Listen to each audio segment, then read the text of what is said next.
February 1991. The Iraqi desert. An armored division of T-72 tanks sits stationary in the midnight sand, their crews straining to hear the heavy, rhythmic thumping of approaching diesel engines. They hear nothing but the wind. Then, the horizon erupts. The Iraqis called it whispering death. They weren't being poetic, they were being literal. Unlike every other main battle tank on Earth, the M1 Abrams doesn't rumble. It hisses. By the time you hear the faint, high-pitched whine of its engine, 120 millimeters of tungsten is already halfway to your turret.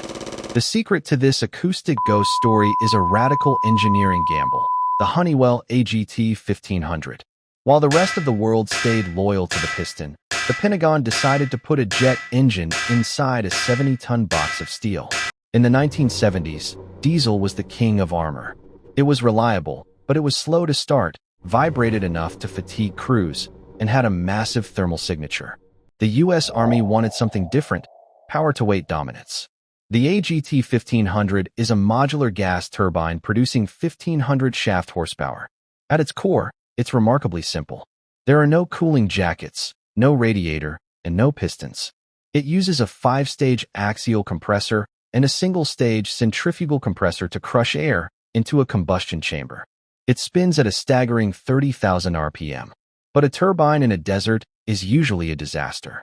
Sand destroys blades, and the heat signature is a beacon for infrared missiles. This is where the engineering gets genius.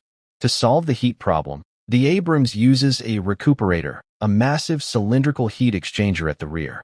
It takes the scorching exhaust gases and uses them to preheat the intake air before it hits the combustor. This doesn't just save fuel.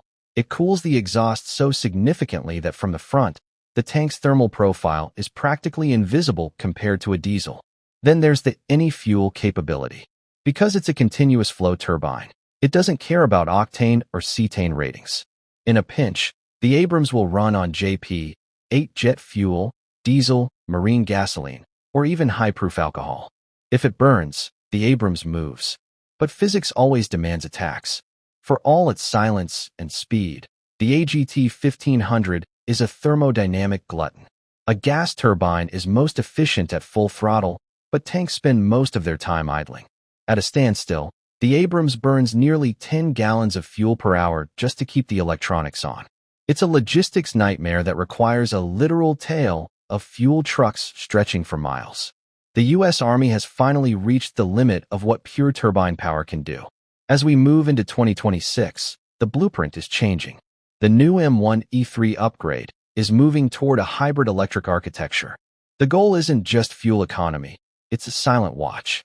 By adding a high-capacity battery pack and an auxiliary power unit, the Abrams will soon be able to operate its sensors and turret without the turbine ever spinning. The whispering death is about to become truly silent.